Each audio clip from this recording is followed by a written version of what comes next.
உங்களுக்கு யாராச்சும் வந்து உண்மையா இருக்காங்க அப்படின்னு உங்களுக்கு தெரிஞ்சிச்சுன்னா, யூனோ ஹோல்ட் தட் பர்சன்.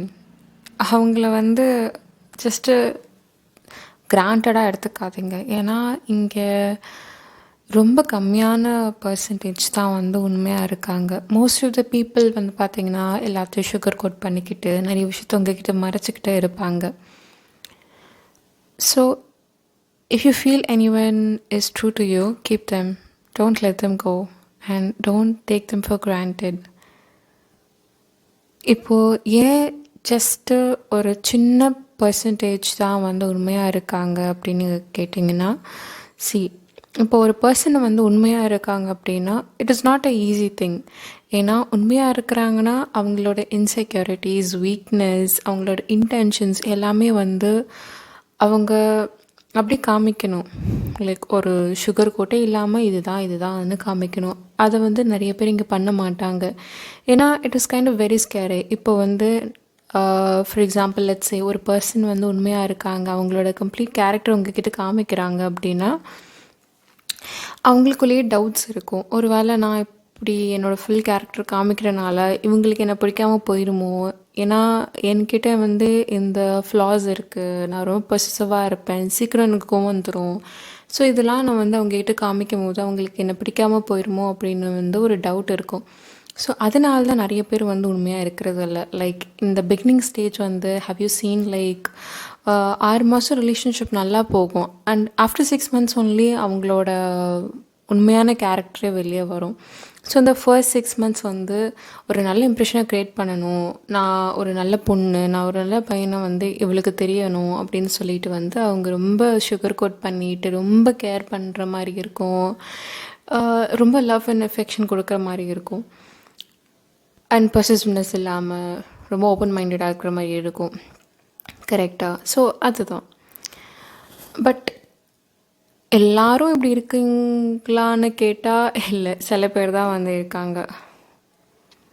அது ஏன் அப்படின்னா வந்து சிம்பிள். இப்போது நான் என்னோடய உண்மையான கேரக்டர் வெளியே வந்து காமிச்சிட்டேன் அப்படின்னா, லைக் ஒரு ஃபில்டர் இல்லாமல் ஒரு சுகர் கோட் இல்லாமல் காமிச்சிட்டேன் அப்படின்னா மற்றவங்க என்னை பற்றி என்ன நினைப்பாங்களோ, ஜட்ஜ் பண்ணுவாங்களோ அப்படின்னு ஒரு பயம் எல்லாருக்கும் உங்களையும் இருக்கா இல்லையா? So that is why. So ஏன்னா வந்து நம்ம மோஸ்ட்டாக நம்ம மைண்ட் செட் எப்படி இருக்குது, அந்த ஃப்ரெண்ட்ஸ் குரூப்பில் வந்து நம்ம ஃபிட்டனாக இருக்கணும், அவங்க என்னை ஏற்றுக்கணும், ஸோ நானும் எல்லாரும் போல் நார்மலாக இருக்கணும், அதனால வந்து எல்லாரும் பண்ணுறத நானும் பண்ணுறேன், எல்லாரும் பேசுகிற மாதிரி நானும் பேசுகிறேன். ஸோ இப்போ நோ சொல்லக்கூடாதா, சரி நானும் நோ சொல்லலை. பவுண்ட்ரிஸ் வைக்கக்கூடாது, சரி பவுண்ட்ரிஸ் வைக்கலை. இப்போ நான் நோ சொல்லாமல் பழகிட்டேன்னா என்ன ஆகும்னா, நீங்கள் வந்து ஒரு பீப்புள் ப்ளீஸராக மாறிடுவீங்க. அதாவது யார் உங்ககிட்ட என்ன ஹெல்ப் வந்து கேட்டாலும் நீங்கள் பண்ணுறீங்க அப்படின்னு ஒரு டைட்டில் உங்களுக்கு கிடைக்குது. Fine, okay, that's really good. So எல்லார் மத்தியிலையும் உங்களுக்கு ஒரு நல்லவ அப்படின்னு வந்து ஒரு பேர் வருது. Fine, that's really great. But யாருக்கும் வந்து ஹெல்ப் பண்ணாதீங்கன்னு நான் சொல்லலை. பட் ஒருத்தருக்கு நீ ஹெல்ப் பண்ணும் போது அந்த விஷயத்தில் வந்து உனக்கு பிடிக்கல, நீ கம்ஃபர்டபுளாக இல்லை உனக்கு டைம் இல்லை, you have some other work அப்படின்னா நீ ஒன்றை தானே ஃபஸ்ட்டு பார்க்கணும்.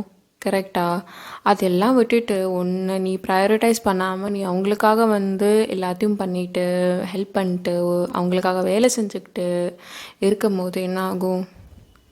You don't respect your self இல்லையா? இப்போ நீ பீப்புள் ப்ளீஸ் பண்ணி என்ன பண்ண போகிற? இப்போ உன் கூட இருக்கிறவங்க பெர்மனெண்ட்டாக இருப்பாங்களா? தெரியாது. இட்ஸ் அ கொஷன் மார்க் இல்லையா? ஸோ இந்த சினாரியோ இருக்கும் போது நீ ஏன் எல்லாருக்கும் எல்லாத்தையும் பண்ணிக்கிட்டு இருக்க? அவங்களெல்லாம் இம்ப்ரெஸ் பண்ணி என்ன பண்ண போகிற நீ பேசிக்கா? சரி, இப்போது வந்து உன் கூட இருக்கிற பீப்புள் வந்து 90% ஆஃப் தெம் லைஃப் லாங் வர மாட்டாங்க, 10% மேபி வரலாம். ஓகேயா? ஸோ இந்த சுச்சுவேஷன், இந்த சினாரியோவில் நீ எதுக்கு அவங்கள வந்து ரொம்ப ப்ரையாரிட்டைஸ் பண்ணி வைக்கிற? அவங்க வந்து ஒன்று ப்ரையாரிட்டைஸ் பண்ணி வச்சா ஓகே, பட் அவங்க பண்ணலைல்ல, அப்புறம் நீ ஏன் பண்ணிக்கிட்டு இருக்க அதெல்லாம்? திருப்பியும் சொல்லி நல்லா கேட்டுக்கும். இங்கே யாரும் வந்து அவங்களோட இன்டென்ஷனை வந்து கிளியராக சொல்லிட்டு வந்து எதுவும் மூவ் பண்ணுறது கிடையாது. Everyone is kind of a little selfish inside. So அப்படி தான் திஸ் வேர்ல்ட் ஆக்சுவலி ஒர்க்ஸ். என்ன பண்ண முடியும் நம்ம? கரெக்டாக? ஸோ உனக்கு நீ ட்ரூவாக இரு. நீ எல்லாருக்கும் ட்ரூவாக இருக்கணும் அப்படின்லாம் நான் சொல்லலை. உனக்கு நீ ட்ரூவாக இரு. பீப்புள் ப்ளீஸிங் தயவு செய்து பண்ணாத. சரியா? புரிஞ்சுச்சா? ம், என்னன்னாலும் பார்த்துக்கலாம். எல்லாமே சரியாயிரும். சரியா? Take care of yourself properly. உன்னை நீ நல்லபடியாக பார்த்துக்கோ. சரியா? பாய் அண்ட்